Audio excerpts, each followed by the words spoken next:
नमस्कार साथियों, मैं डॉक्टर उमाशंकर सिंह। मेरे चैनल में आपका बहुत बहुत स्वागत है। साथियों, आइए आज हम जानते हैं ब्रेन हेमरेज के बारे में, यानी कि जो ब्रेन हेमरेज होता है ये क्या होता है और कैसे होता है। तो साथियों, ब्रेन हेमरेज को बताने से पहले मैं आपसे रिक्वेस्ट करूंगा कि आप मेरे चैनल को सब्सक्राइब कर लीजिए, उसके साथ साथ बेल आइकन को भी दबा दीजिए और लाइक एंड शेयर करना ना भूलें। तो साथियों, चलिए शुरू करते हैं। साथियों, जो ब्रेन हेमरेज होता है ये कि बहुत गंभीर बीमारी है। इस बीमारी में दिमाग में किसी भी प्रकार का रक्तस्राव हो सकता है, यानी कि जो सर होता है, हेड होता है, दिमाग में कहें तो किसी तरह का भी ब्रेन हेमरेज में किसी तरह का भी रक्तस्राव हो सकता है। तो ये कैसे होता है? दिमाग में चोट लगने से होता है। अगर किसी तरह की चोट लग गई, गंभीर चोट लग गई तो भी, चाहे आप गिर गए कहीं, चोट लग गई तो भी होगा, चाहे किसी से टकराने के कारण भी हो सकती है। कभी कभी होता है इसमें हाइपरटेंशन होने की वजह से, यानी कि बीपी हाई हो जाने की वजह से भी कभी कभी ब्रेन हेमरेज हो जाता है। तो साथियों, ये सभी ब्रेन हेमरेज में आते हैं। साथ में इसमें व्यक्ति को तेज सिर दर्द होता है, यानी व्यक्ति को उस टाइम तेज सिर दर्द होगा, चक्कर आने लगेगा, देखने में परेशानी होने लगेगी और उसके साथ साथ उसको समझने में तकलीफ होने लगेगी। आप कुछ कहेंगे तो समझ नहीं पाएगा। साथियों, इस तरह के इसमें दिक्कत आते हैं।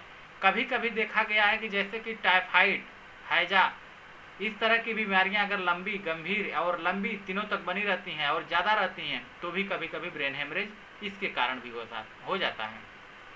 तो साथियों, चलिए ब्रेन हेमरेज का जो लक्षण है उसको हम आपको बताते हैं। साथियों, जो ब्रेन हेमरेज का लक्षण होता है इसमें दिमाग में अत्यधिक रक्तस्राव से रोगी को याददाश्त चली जाती है, यानी जो रोगी होता है, रोगी की जो याददाश्त होती है, यानी सोचने समझने की क्षमता होती है, वो चली जाती है और वो कम याददाश्त में बहुत ही कमज़ोर पड़ जाता है और उसे सांस लेने में भी परेशानी होने लगती है।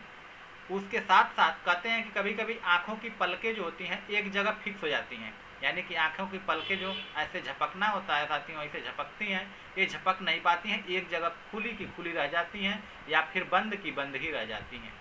इसके अलावा व्यक्ति के नाक व मुंह से रक्त निकलने लगता है कभी कभी, और कई बार मुंह में खून भर जाता है। तो ये सभी ब्रेन हेमरेज में ही आते हैं। साथियों, सावधानियाँ क्या बरतनी चाहिए इसमें, ये भी जान लीजिए। साथियों, इस प्रकार की समस्या में जब कोई ग्रसित रोगी व्यक्ति है तो सीधे लेटा दें उसे, यानी कि सीधा लेटा दें, उसके सिर पर आइस बैग या ठंडे पानी की पट्टी करें, यानी कि उसका जो सर होता है उस पर यदि कोई आपको आइस बैग मिल जाता है जो फ्रिज में रखा रहता है, उससे आप पट्टी कर सकते हैं, या फिर कहें तो जो ठंडा पानी होता है उससे भी पट्टी करें। किसी तरह की दिमाग चोट लगने पर यदि रोगी को चक्कर, सिरदर्द, उल्टी आने पर धड़कने तेज हो जाती हैं, उस टाइम उसे लिटाकर सिर को जो है कि ऊंचा रखें, यानी कि सिर की तरफ ऊंचा रखना है। इस तरह से, यानी कि कहते हैं कि साथियों, इस तरह से उसका कुछ हद तक सावधानियां बरतनी बहुत ज़रूरी हो जाती है। कमरे में बिल्कुल भी हवा न आए तो रोगी को खुली जगह पर रखें। रोगी को दूध, मिश्री वाला पानी, कच्चे नारियल का पानी, ग्लूकोज और ठंडा पानी जैसे तरल पदार्थ दें, यानी कि इसमें आपको केवल तरल पदार्थ देना है, खाना नहीं देना है। इसके बाद भी यदि रोगी को सिर या चेहरे पर गंभीर सूजन आ जाए और उसे सिर में हलचल महसूस हो तो तुरंत डॉक्टर को दिखाना चाहिए, यानी कि अगर आपको ऐसा कुछ दिक्कत महसूस होती है तो तुरंत डॉक्टर को लेके जाएं, डॉक्टर के पास लेके जाएं। लेकिन सावधानियां इतनी आपको बरतनी बहुत ज़रूरी हैं। अगर ऐसा आप करते हैं तो उसकी जो समस्या, यानी जो गंभीर समस्या है, कुछ हल्की हो जाती है। साथियों, गंभीर अवस्था में क्या करें? गंभीर अवस्था अगर हो गई है, यानी अधिकतर मामलों में ब्रेन हेमरेज की गंभीर समस्या होने से मरीज को कभी कभी साथियों एलोपैथिक ट्रीटमेंट देना बहुत ज़रूरी हो जाता है। तो उस टाइम आपको एलोपैथिक मेडिसिन देना बहुत ज़रूरी है और आप उसको दे दें।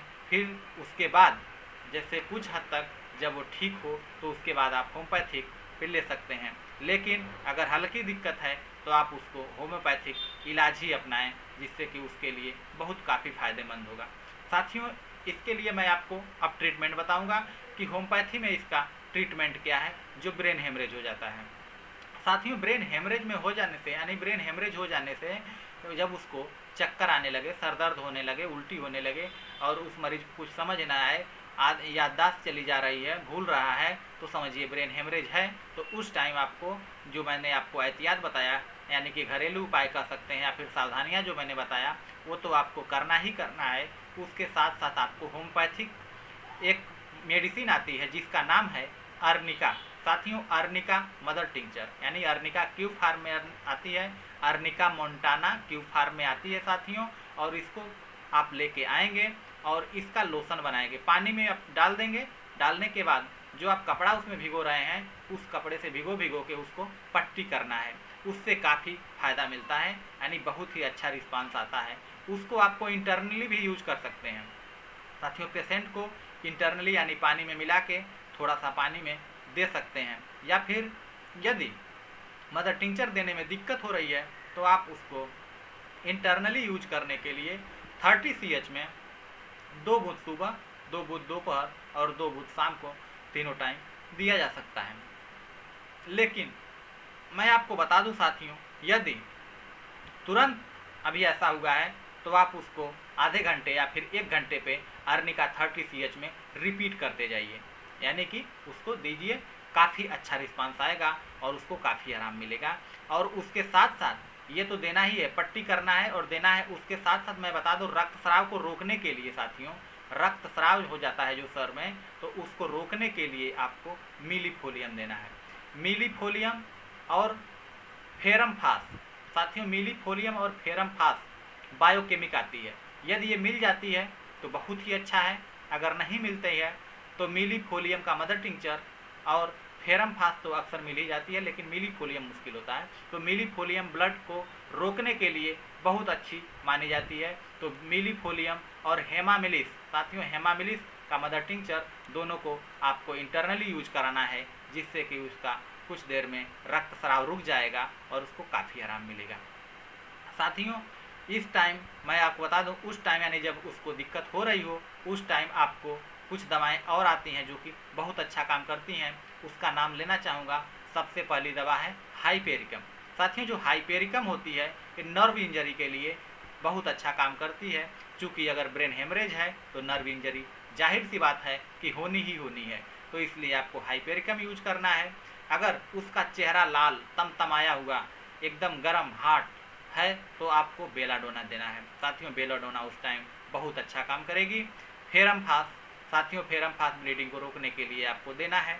अगर 6X में या फिर 3X में नहीं मिली है तो आप 30 CH में भी उसको यूज कर सकते हैं साथियों। चाइना आती है, चाइना जिसको सिनकोना ऑफिसिनेलिस बोलते हैं, उसको भी आप 30 CH में 2 बूंद सुबह, 2 बूंद दोपहर में और 2 बूंद शाम को, तीनों टाइम दिया जा सकता है और आप दे सकते हैं। लेकिन ये सब सिम्टोमेटिकली, यानी कि जो हाइपेरिकम है इसको सिम्टोमेटिकली देना है। बेलाडोना को भी, फेरमफास को भी, चाइना को भी, हेमामिलिस, इपिकाक, इन सब दवाओं को साथियों आपको सिम्टोमेटिकली देना है। जो ये दवाएं हैं ये बहुत अच्छा काम करती हैं। अगर ब्रेन हेमरेज हो गया है तो आपको घबराने की बात नहीं है, आप ये दवाएं दीजिए। उसका जो है कि धीरे धीरे करके सिम्टम जो है कट जाएगा, यानी सिम्टम जो है कि हट जाएगा। जैसे कि अगर उसको दिक्कत हो रही है तो धीरे धीरे सॉल्व हो जाएगी। तो साथियों, इस वीडियो में बस इतना ही, फिर अगली वीडियो में मिलेंगे। तब तक के लिए मुझे इजाज़त दीजिए। जय हिंद, धन्यवाद साथियों।